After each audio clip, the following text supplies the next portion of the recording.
अमेरिकी media CNN के मुताबिक ईरान और अमेरिका के मुज़ाकरात बुध को इस्लामाबाद में होंगे। अमेरिकी न्यूज़ एजेंसी ने दावा किया कि अमेरिका ईरान मुज़ाकरात जल्द शुरू कराने के लिए पाकिस्तान ने सिफारती सरगर्मियां तेज़ कर दी हैं। अमेरिकी न्यूज़ एजेंसी के मुताबिक पाकिस्तान ने अमेरिका और ईरान के साथ राबते बढ़ा दिए हैं। ईरानी वक्त आज इस्लामाबाद आने के लिए मनसूबाबंदी कर रहा है। अमेरिकी नायब सदर JD वेंस इस्लामाबाद आए तो ईरानी पार्लियामेंट के स्पीकर मोहम्मद बाकिर कालिबाफ भी ईरानी वक्त में शामिल हो सकते हैं। आपको अपडेट कर रहे हैं। अमेरिकी मीडिया CNN के मुताबिक ईरान और अमेरिका के मुज़ाकरात बुध को इस्लामाबाद में होंगे। अमेरिकी न्यूज़ एजेंसी ने दावा किया है कि अमेरिका ईरान मुज़ाकरात जल्द शुरू कराने के लिए पाकिस्तान ने सिफारती सरगर्मियां तेज़ कर दी। अमेरिकी न्यूज़ एजेंसी के मुताबिक पाकिस्तान ने अमेरिका और ईरान के साथ राबते बढ़ा दिए हैं। ईरानी वक्त आज इस्लामाबाद आने के लिए मनसूबाबंदी कर रहा है। अमेरिकी नायब सदर JD वेंस इस्लामाबाद आए तो ईरानी पार्लियामेंट के स्पीकर मोहम्मद बाकिर कालिबाफ भी ईरानी वक्त में शामिल हो सकते हैं। अमेरिकी मीडिया CNN के मुताबिक ईरान और अमेरिका के मुज़ाकरात बुध को इस्लामाबाद में होंगे। अमेरिकी न्यूज़ एजेंसी ने दावा किया कि अमेरिका ईरान मुज़ाकरात जल्द शुरू कराने के लिए पाकिस्तान ने सिफारती सरगर्मियां तेज़ कर दी हैं। अमेरिकी न्यूज़ एजेंसी के मुताबिक पाकिस्तान ने अमेरिका और ईरान के साथ राबते बढ़ा दिए। इस बारे में मज़ीद तफसीलात जानेंगे। Senior news anchor Aftab Mugheri ने हमें ज्वाइन किया है। आफ्ताब मुगैरी साहब, क्या कहेंगे आप? अब कल का दिन है, कल ही जंगबंदी ख़त्म हो रही है और कल पे मुज़ाकरात हैं। क्या सिचुएशन देख रहे हैं आप? देखिए जी, बिल्कुल काउंटडाउन शुरू हो चुका है और कहा जा सकता है कि अमेरिका समेत पूरी दुनिया की मीडिया की नजरें इस्लामाबाद की जानिब है और प्रेसिडेंट ट्रम्प जो है जो रवायती तौर पर वो पुरुमीन भी हैं कि जी मुज़ाकरात होंगे और कामयाब होंगे और होंगे तो मैं भी आऊँगा। और उसके साथ साथ जो कि रवायती उनकी एक बात करने का अंदाज होता है कि उन्होंने धमकी भी दे डाली कि जी अगर मुज़ाकरात कामयाब नहीं होते तो फिर अमेरिका ने भरपूर तैयारी की हुई है और भरपूर हमला भी होगा। दूसरी जानिब अगर देखा जाए कि मुज़ाकरात की के इस वक्त ईरान का नुक्ता नज़र भी बड़ा अहम है कि एक तरफ जो है तहजीब याफ्ता कौम का दावा करने वाले प्रेसिडेंट जो कि इस वक्त बड़ा अहम बयान ईरान की जानिब से भी आया कि वो तहजीब को मिटाने की बात करते थे, मगर जब जंगबंदी के बावजूद जो है उनकी नेवी ने हमारा एक जहाज और उसका अमला जो है अपने पास एयरबॉल बना के बिठा के रखा है। और इसके साथ साथ यही खबर जो है फिर यूनाइटेड नेशन के अवाम तक पहुंची और UN में भी खास तौर पर जो बहरी उमूर के हवाले से UN में जो है काम करने वाले एक टीम है, उन्होंने भी जो है इस पे बहुत सख्त रद्द-ए-अमल देते हुए कहा है कि फौरी तौर पर जो है अमेरिकन बहरिया को जो है ईरान के जो एक जहाज है जिसपे उस पर फैमिली भी है उनके और उसके साथ साथ लोग हैं जो उनको फौरी तौर पर रिहा किया जाए। तो अब सिचुएशन जो है जैसे जैसे टाइम करीब आता जाएगा वैसे वैसे जो है सूरत हाल में तब्दीली होती नजर आएगी। और इसके साथ साथ ये भी है कि अब वफद जो है जो पहले आया था दोबारा वो इस्लामाबाद की जानिब आ रहा है और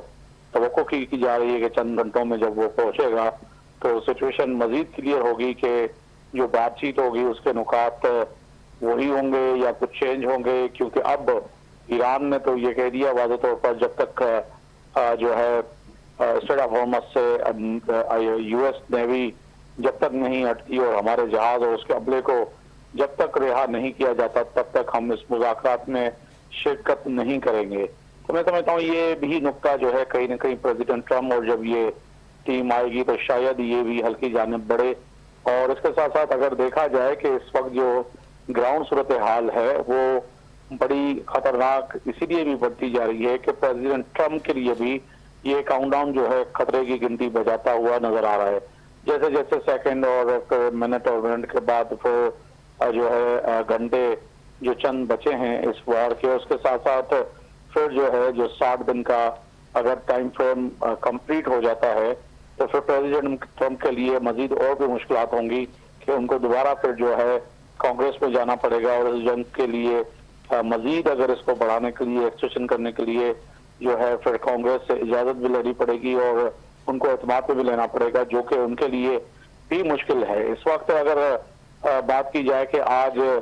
जो साबिक अमेरिकन फौजी जो हलाक हुए थे, उनके जो वर्सा हैं, उन्होंने जो है कैपिटल हिल बिल्डिंग जो है उसमें जो है अलामती तौर पर जो है अपने आप को हथकड़ियां लगाकर जो है वहां पर जो एहतजाज किया है, जो कि अभी अमेरिकन मीडिया समेत पूरी दुनिया की मीडिया ने उसको नशर भी किया है। तो समझा जाए कि अब जो साबिक हलाक हुए मुख्तलिफ जगहों में जो फौजी उनके वर्सा भी जो है एहतजाज कर रहे हैं कि जो है जंग खत्म की जाए और जंग से निकला जाए। तो प्रेसिडेंट ट्रंप पे कहीं ना कहीं इस वक्त प्रेशर बहुत ज्यादा बढ़ता हुआ नजर आ रहा है यूएस में। अच्छा आफ्ताब मगरी साहब, काफ़ी कशीदा सूरत हाल हम देख रहे हैं, तो जंग बंदी की मुद्दत भी तकरीबन मुकम्मल होने के करीब है। अगर मुज़ाकरात का दूसरा दौर भी बिलफर्ज कामयाब नहीं हो पाता तो क्या दोनों फरीकों के दरमियान जंग बंदी में तोसी की गुंजाइश मौजूद है? बिल्कुल ये है कि कोई प्रेसिडेंट ट्रंप के लिए कहते हैं कि ये अनगाइडेड मिसाइल है, कुछ भी हो सकता है। और उस कुछ में ये भी सवाल आता है कि अगरचे मुख्तलिफ जो नुकात हैं जो कि प्रेसिडेंट ट्रंप और अमेरिका की जानिब से हैं, जिसपे अमेरिका भी कहीं ना कहीं चाह रहा है कि हमें वो हासिल हो, क्योंकि प्रेसिडेंट ट्रंप ने लास्ट जो मीटिंग की थी उसमें जो है जो मशवरा देने वाले थे और पेंटागन और जो है आला असीरी क़यादत जो अमेरिका की है, उन्होंने जब बात की तो जो खबर आई वो भी बड़ी अहम थी कि अमेरिका इस वक्त ईरान से अगर खाली हाथ लौटता है तो फिर यकीनी तौर पर पूरी दुनिया में और ख़ास तौर पर इस खित्ते में जो है वो ताकतवर और सुपर पावर का तवाज़ुन जो है वो बरकरार नहीं रहेगा। एक कागज़ का शेर जो नेटो को कहने वाले प्रेसिडेंट ट्रंप, फिर ये मिसाल जो है उन्होंने बताई कि ये शायद फिर हमारे ऊपर भी आ सकती है। तो कुछ ना कुछ ऐसा ही फेस सेविंग चाहिए जिससे जो है हम दुनिया को ये यकीन दिला सकें कि अभी भी अमेरिका जो है सुपर पावर है और अमेरिका ही दुनिया के फैसले करता है। तो कुछ हासिल मकसद करना जरूरी है। हासिल मकसद में अगर नुकात हैं तो वो यही सबसे बड़े ये है कि यूरेनियम का जो है वो उसको खत्म करना और जो है ईरान को इस बात पर एग्री करना कि वो ताहयात कभी भी एटमी बम यानी कि न्यूक्लियर पावर नहीं बनेगा, उस दस्तावेज पे साइन करवाना। अगर ये कुछ साइन होता है जो मशवरे देने वाले थे पेंटागन के आला हुकाम, तो उस पे जो है कम से कम फेस सेविंग भी हो जाएगी और हम दुनिया को ये भी बता सकेंगे कि अमेरिका और यूरोपीय ममालिक और खास तौर पर इसराइल को जो है इस न्यूक्लियर के जो है खतरे से जो है हमने बचाने में बड़ी कामयाबी हासिल की। और ये ही जीत है जो कि शायद अमेरिका ने जो सोचा है कि इस पे ईरान आमादा हो जाएगा, मगर ईरान की जानिब से वाज़ेह तौर पर जो खबरें आ रही हैं जो कि बहरहा उनकी भी जो है ईरान के हुकाम जो इस नुकात पे तो एग्री नहीं कर रहे, तो फिर समझा जाए कि अगर ये चीजें नहीं होती तो कहीं ना कहीं फिर आप वाला जो सवाल है बड़ा अहम है। तो फिर पाकिस्तान या दीगर जो दोस्त हैं, जैसे कि आज थोड़ी देर पहले खबर भी ये भी आई कि रूस ने भी जो है इस मुज़ाकरात में जो है उनको अमेरिका को कहा है कि आपको अगर हमारी जरूरत है तो हम भी जो है शिरकत कर सकते हैं और हम भी ईरान वाले मामले में कहीं ना कहीं आपका मसले हल करने के लिए जो है आ सकते हैं। तो समझा जाए तो फिर शायद किसी दूसरे फरीक़ैन को भी डालते हुए और फिर आने वाले चंद हफ्तों का या चंद दिनों का फिर टाइम दे दे, क्योंकि प्रेसिडेंट ट्रंप को टाइम के अलावा कुछ भी नहीं है। अगर जंग की जानिब बढ़ते हैं तो रात जैसे ही जो है ईरान में जैसे टाइम खत्म होता जा रहा है, काउंटडाउन शुरू हो चुका है, तैसे ही जो है ईरान के सड़कों पे खवातीन, बच्चे और बुजुर्ग जो है उन्होंने हुकूमत ईरान के हक में जो है रैलियां निकालना शुरू कर दी है। अगरचे जैसे कि पिछली दफा भी आपने देखा और आपको भी याद होगा कि जिस तरह से ईरान पर हमले की बात की थी कि जो उनके पावर प्लांट है और ब्रिजेस है और बड़ी अहम इमारतें हैं, उनको हमला और टारगेट बनाएंगे तो पूरी ईरानी कौम जो है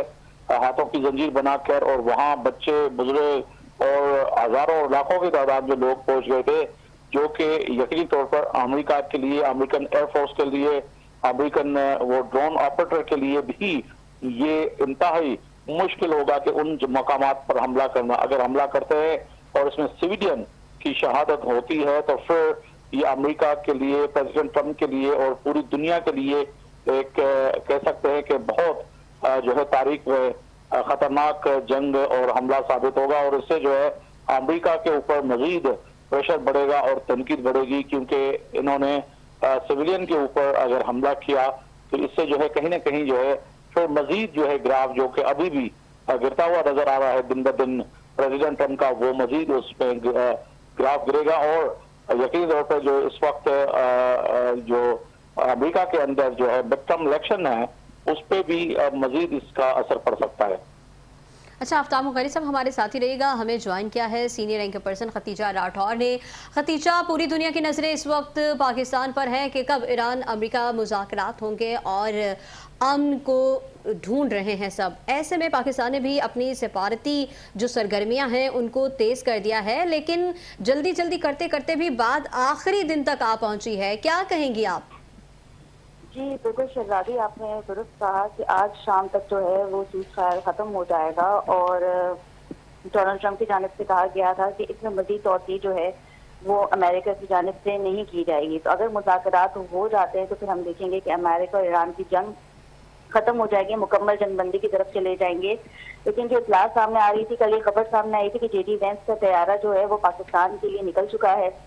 और अब जो इतलात आ रही हैं वो ये बताया जा रहा है जराए तो, क्योंकि हतमी इतलात तो हम भी नहीं बता सकते क्योंकि सिक्योरिटी के भी कुछ खदशात होते हैं। अब ये बताया जा रहा है कि आज सुबह जो है वो JD Vance निकलेंगे इस्लामाबाद के लिए और रात तक जो है वो इस्लामाबाद पहुंच जाएंगे। जबकि ईरान की जानिब से ये बताया जा रहा है कि अमेरिका ने अगर स्ट्रेट ऑफ हॉर्मुज़ की नाकाबंदी खत्म नहीं की तो ईरान मुज़ाकरात के लिए नहीं आएगा। लेकिन पाकिस्तान की सिफारती कोशिशें इस वक्त जारी हैं। वज़ीर दाखिला मोहसिन नकवी की भी ईरानी सफ़ीर से मुलाकात हुई है। वज़ीर आज़म शहबाज शरीफ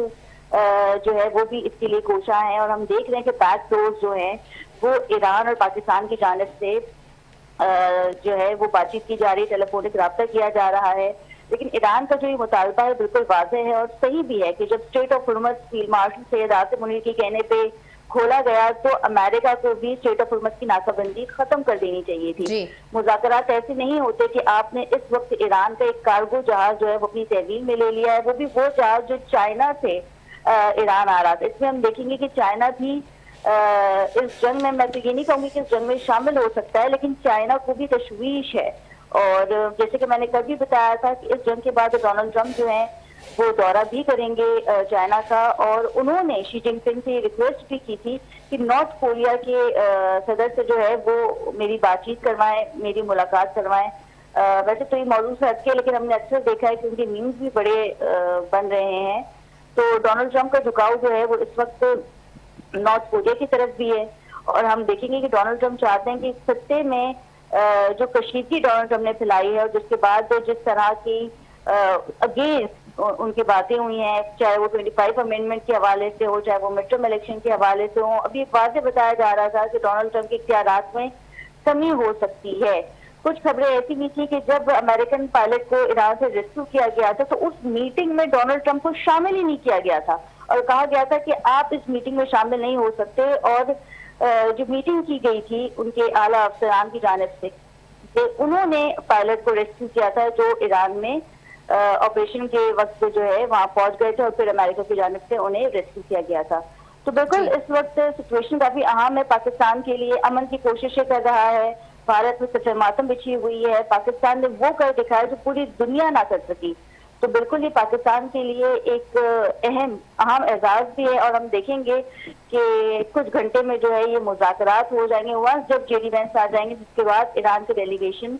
भी आ जाएगा। पाकिस्तान अपनी कोशिशें कर रहा है, हकीकी फैसला इस वक्त ईरान की जानिब से नहीं आया है कि वो नहीं आएंगे, लेकिन उम्मीद की जा सकती है कि अगले चंद घंटों में जो है वो अच्छी खबर सामने आएगी। जी इंशाल्लाह। खतीजा राठौर, आफ्ताब मुगैरी, आप दोनों सीनियर्स का बहुत शुक्रिया।